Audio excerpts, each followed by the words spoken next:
안녕하세요. 계약청약 공인중개사입니다. 오늘 신탁전세 모르면 내 전재산 날립니다. 자, 신탁전세 들어보셨을 겁니다. 한번 신탁전세 안전하게 계약을 진행하는 방법과 내 돈을 지키는 방법 말씀드리겠습니다. 자, 한번 가볼까요?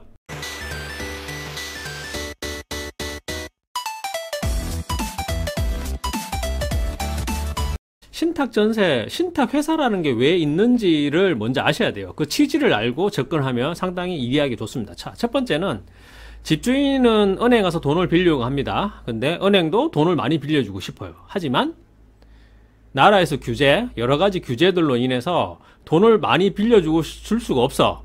그래서 은행과 집주인이 합쳐서 짬짬이를 한 게 뭐냐면 신탁회사라는 걸 만듭니다. 그래서 소유권을 신탁회사한테 넘겨주고 이 신탁회사가 대출을 받으면 대출을 많이 나와요. 그렇기 때문에 이 신탁회사를 통해서 대출을 받게 합니다. 은행에서. 그래서 모든 대출 신탁이 있는 것들은 그 담당 은행에서 모든 키를 다 가지고 있습니다. 자, 한번 볼게요. 자, 집주인은 돈을 많이 빌리고 싶어 하고요. 은행도 당연히 돈을 많이 빌려주고 싶어 하겠죠. 그래서 이 회사라는 걸 하나 설립을 합니다. 이 신탁회사를 이제 끼고 이제 진행하는 거죠. 자, 근데 나라에서는 이제 방빼기, 뭐 최우선 변제권 이런 거 방마다 5천만 원씩 빼야 돼요. 그럼 즉 뭐냐면 2억의 대출을 받으려면 방마다 5천만 원 빼면 실적으로 1억 5천은 방빼기에서 빠져버리고 5천만 원만 이제 방이 이제 대출이 안 되니까. 근데 이거를 신탁회사로 돌리면 방빼기 자체가 없어져 버려요. 그렇기 때문에 2억을 온전히 대출 받을 수 있다. 이렇게 생각하시면 아주 간단한 겁니다. 다 모든 것들은 대출 때문에 신탁회사가 생긴 거예요. 뭐 신탁을 했으니까 뭐 어떤 관리를 해주고 이런 거 아니에요. 다 돈 때문에 그렇습니다. 돈.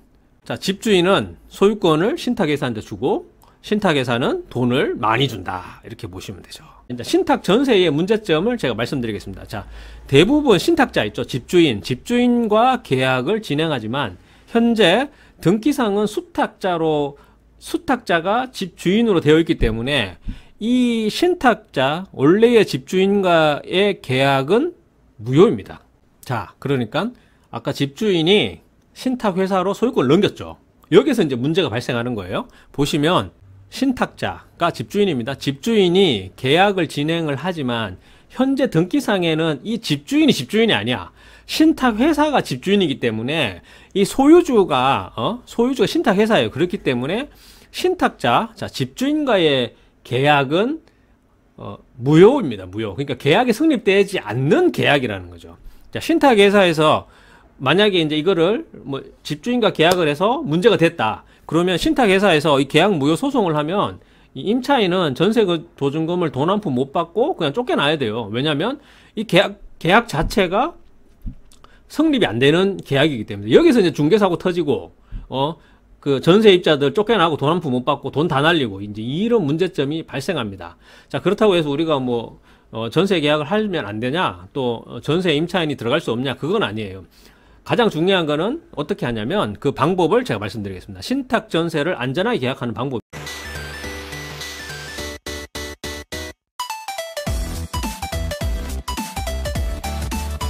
신탁 전세 안전하게 계약하는 방법은 전세 계약 시 조건에 신탁 말소 조건 합니다. 이게 신탁 말소 조건, 두 번째는 융자 말소, 융자를 없애는 조건. 이제 그렇게 계약을 진행하면 됩니다. 자, 그러면 그걸 어떻게 아느냐? 자, 신탁자죠. 신탁자 원주인에게 이제 대출 은행 담당자를 확인을 하면 됩니다. 그 아까 전에 모든 키는 은행이 가지고 있다 그랬죠. 그렇기 때문에 집주인한테 은행 담당자가 누구냐? 라고 물어보면 은행 담당자를 알려줄 거 아니에요? 그러면 그 은행 담당자한테 전화합니다. 그래서 그 은행 담당자한테 얘기를 해요. 자, 지금 이 집을 전세 계약을 진행을 하고 잔금 때 신탁 말소 조건으로 융자 말소 조건으로 계약을 진행하려면 어떻게 해야 됩니까? 라고 물어보면 그 은행 담당자가 방법을 알려줍니다. 그러니까 뭐 그날 뭐 예를 들어서 오늘 잔금을 내면 바로 그 금액만큼은 융자를 상환하고 신탁 말소를 하고 원주인으로 이제 돌아갈 겁니다. 라고 합니다. 그래서 은행에다가 모든 것들을 물어보고 은행과 업무 진행을 동시에 하면 됩니다. 자, 그러면 잔금 시 은행에서 하라는 대로 하면 돼요.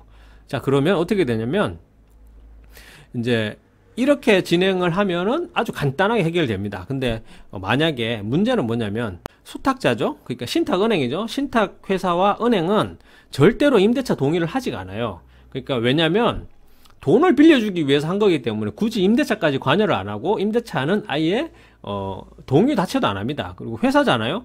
회사가 뭐 누가 책임지려고 합니까? 저도 예전에 그 신탁회사에다가 전화해가지고 확인서 써달라 그러면 절대 확인서 안 써줍니다.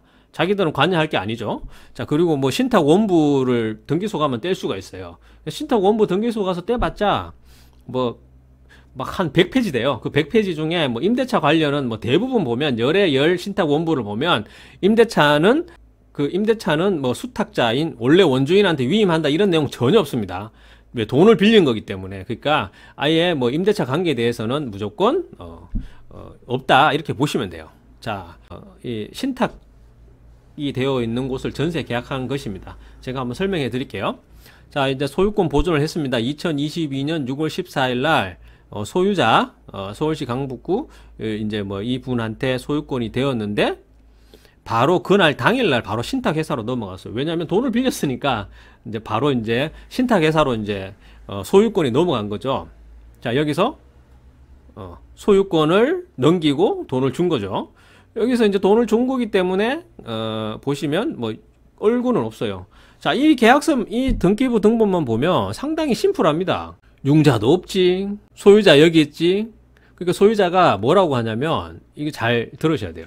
소유자가 뭐 내가 뭐 신탁회사로 되어 있지만 사실은 내 소유다. 융자도 없지, 깨끗하니까 나랑 계약하면 된다. 뭐 이렇게 얘기하세요. 그러면 그거 안 돼요. 자꾸 여기서 이제 사고가 터지는 겁니다. 여기를 보시면 이 소유자는 신탁회사로 되어 있어요. 지금 신탁회사가 소유자로 되어 있기 때문에 이 사람은 임대차 관계도 아무것도 없고 계약 관계에 관여할 수 있는 사람이 아니야. 이 사람은 지금 현재로서는 소유권을 포기한 사람이기 때문에 그래요. 그래서 잔금할 때 이 신탁을 말소하는 조건으로 한다. 뭐 이렇게 하는 거죠. 근데 뭐 처음부터 이 신탁회사랑 계약을 할 수는 없습니다. 그거는 참 조금의 문제점은 있는데 대부분 뭐 계약금 뭐 10% 안 넣고 5% 넣고 진행을 하면 그거 가지고 뭐 장난치는 사람은 없으니까요. 근데 큰 문제가 하나 있어요. 어떤 거냐면 이 소유자가 신탁 말소 안 해. 이런 경우가 있어요. 그러면 절대 계약하시면 안 돼요. 그거는 절대 계약하시면 안 됩니다. 신탁 말소를 안 하고 그냥 내가 전세 보증금만 받겠다 그러면 이 사람은 회사에서 대출도 받고 신탁회사로 통해 대출도 받고 전세 보증금도 받고 그러면 날라버리는 거예요. 그래서 이제 여기서 이제 중개 사고가 터지고 세입자들 이제 돈 하나도 못 받고 낳는 그런 문제점이 발생한다. 이렇게 보시면 됩니다. 자, 그래서 어떻게 하냐면 소유권 보존이 됐죠. 이렇게 됐죠. 그 다음에 제가 잔금을 했어요. 잔금을 언제 했냐면 뭐 7월 8일 날 했어요. 그러면 어떻게 되냐면 신탁 원부 말소됐죠. 이 신탁 회사에서 다시 소유자로 신탁 자산의 귀속으로 소유권이 넘어갔죠. 이렇게 됩니다. 잔금을 받으면 은행에서 이 호실만 융자를 말소해줘요.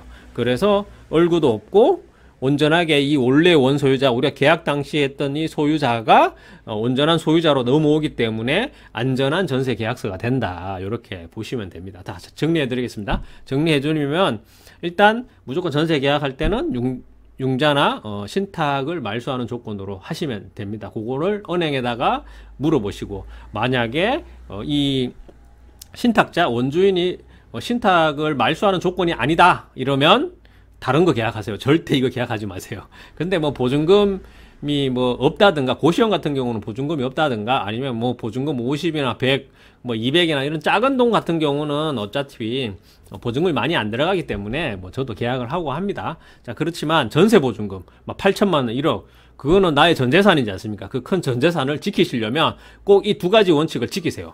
신탁을 말소하는 조건, 융자 말소하는 조건. 근데 만약에 이 원소유자가 신탁을 말소하지 않겠다 그러면 피하시라.